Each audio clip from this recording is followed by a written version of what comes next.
Salut à vous qui regardez cette vidéo. Aujourd'hui, c'est la seconde partie de l'entretien de Guillaume. Nous allons parler de son grand oral. Si vous n'avez pas vu la première partie, je vous mets le lien voilà, quelque part par là. Allez la regarder et on se retrouve tout de suite.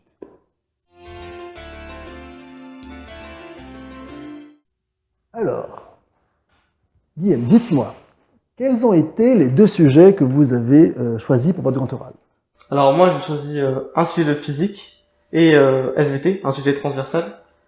Ce sujet c'est comment réduire l'impact des plastiques sur les êtres vivants. Donc Sujet ambitieux, oui. oui, avec j'ai voulu mêler de plusieurs chapitres que j'avais beaucoup aimé de physique, chimie et de terminale. Donc enzymes, les enzymes en SVT, les cellules en SVT encore une fois, les polymères et la synthèse organique. D'accord. Et mon deuxième sujet, c'était en quoi la domestication interfère-t-elle dans l'évolution des espèces animales. Ah oui. Un sujet en rapport avec le métier que je vais faire plus tard, qui est vétérinaire. Effectivement, très bien. Vraiment, des sujets très ambitieux, voire complexes. Et donc, comment vous êtes préparé? Alors, à partir de quand vous êtes préparé, plus exactement?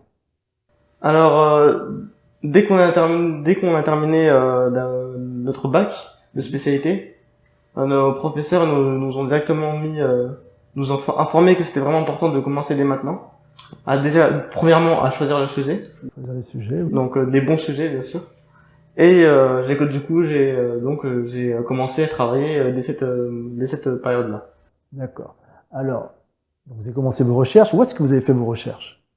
Principalement sur des sites où l'information est vérifiée. Je parle principalement des sites d'université. Très bien, oui, très bien. Mais également des articles scientifiques, Oui. ou des vidéos, des documentaires, ou des sites reconnus par tous, enfin par les experts notamment. Excellent. Voilà, c'est ce qu'il faut faire. Si vous faites un grand oral, allez chercher des sources fiables. D'accord? Donc il a dit, j'ai rien à ajouter. Les sites d'université, il y a des cours, c'est excellent. Les articles scientifiques, et puis aussi alors certains experts effectivement qui publient aussi, parfois ça peut être sur un blog privé, hein, mais ce sont des experts reconnus. Et donc n'ayez pas peur, voilà, d'aller sur ces sites-là.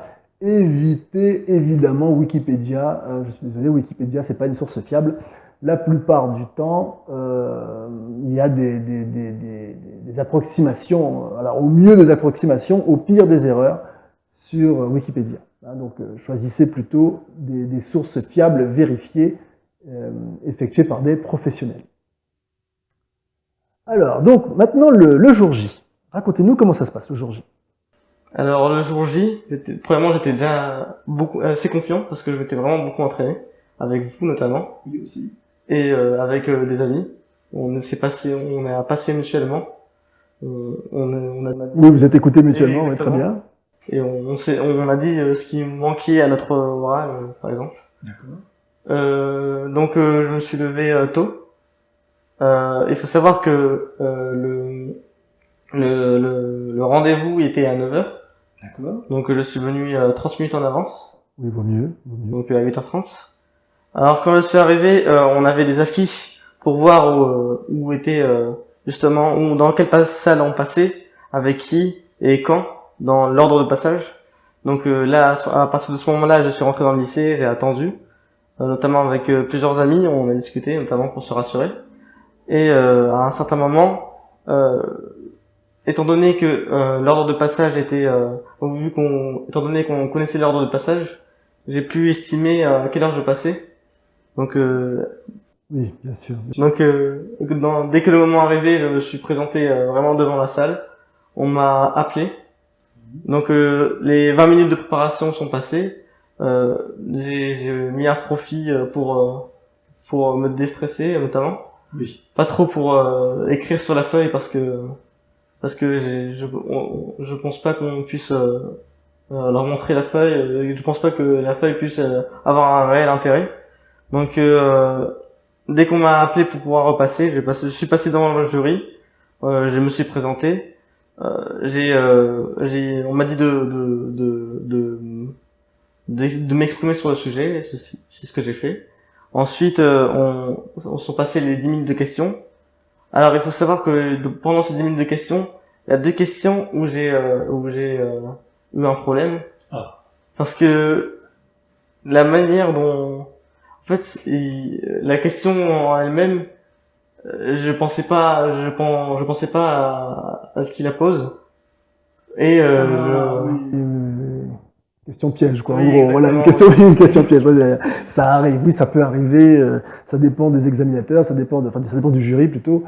Il y en a qui vont poser des questions en rapport direct avec le sujet, d'autres qui vont avoir des questions de cours avec un rapport un peu plus éloigné, et puis parfois des questions pièges aussi. Là, c'est pas quelque chose qui s'anticipe. Alors, comment vous avez fait? Vous avez essayé de répondre comme vous pouviez? Oui, j'ai essayé de, faut savoir que c'était des questions de vocabulaire. Oui. En fait, je voyais pas trop ce qu'il voulait, Le quel lien avec- vocabulaire il voulait que j'emploie. Donc, D'accord. j'ai essayé des mots. Ça n'a pas trop marché. Ah, c'était pas ça. Oui, non, c'était pas ça, malheureusement. Bon. Alors, bah ça a donné quoi comme résultat? Vous avez eu combien finalement? Finalement, j'ai eu 16 sur 20. Ça va, Oui. 16 sur, ça va, Oui. ça va, ça va, ça va, ça va. Bon, il y a eu effectivement ces questions-là. C'est vrai que avec un autre examinateur, peut-être que vous auriez eu d'autres questions et vous auriez pu avoir plus. Mais 16, c'est déjà une excellente. Oui. Voilà, très bien. Donc, ce qui est intéressant dans ce que vous avez dit, c'est qu'effectivement, donc vous êtes documenté d'abord en amont sur des sources fiables. Ensuite, le jour J, ben, vous étiez en avance, hein, vous avez profité pour vous déstresser. Ça, c'est très important parce que parfois on perd ses moyens. Effectivement, profiter des 20 minutes, c'est un bon conseil qu'il a donné. Profiter des 20 minutes pour pouvoir se relaxer un peu, se concentrer sur ce qu'on aura à dire, c'est bien. D'ailleurs, au niveau du sujet, vous n'avez pas dit quel sujet a été choisi? Alors oui, effectivement, je suis tombé sur le deuxième sujet, c'est-à-dire le sujet d'SVT, en quoi la domestication interfère-t-elle dans l'évolution des espèces animales. D'accord. Donc c'était un peu mon sujet de prédilection, car c'est le sujet où c'est le sujet où ma passion, qui est les animaux, était la plus présente. Donc j'étais assez content de cette nouvelle, donc ça m'a mis encore plus en confiance. C'est encore mieux quand c'est comme ça, effectivement. Et donc voilà, et donc la partie présentation s'est bien passée. Bon, vous m'avez dit la partie question, voilà, bon, vous êtes tombé sur une question piège, ça peut arriver. Mais le résultat, 16 sur 20, c'est excellent. Peut-être, voulez-vous donner un conseil à ceux qui vont passer le grand oral et qui regardent cette vidéo? En général, ces vidéos de grand oral sont regardées quelques jours avant l'épreuve. J'espère que d'autres élèves vont être curieux plus tôt. Mais je vous laisse donner justement un conseil, peut-être.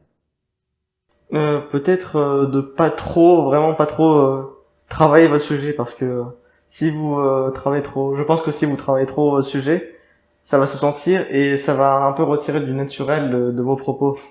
Ah oui, de donner l'impression que vous oui, récitez. exactement.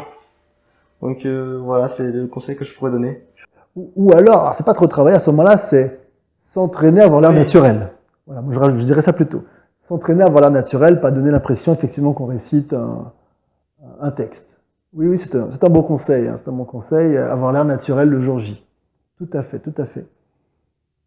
Bon, et ben à ce moment-là, Guillaume, merci beaucoup. De rien. C'était un plaisir. Voilà, pour nous aussi, pour nous surtout. Et puis, si vous avez apprécié les conseils donnés, ben, pensez donc à mettre un pouce vers le haut.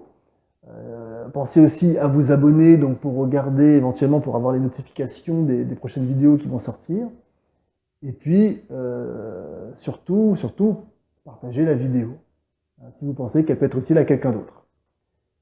Je vous dis à bientôt. Bye bye.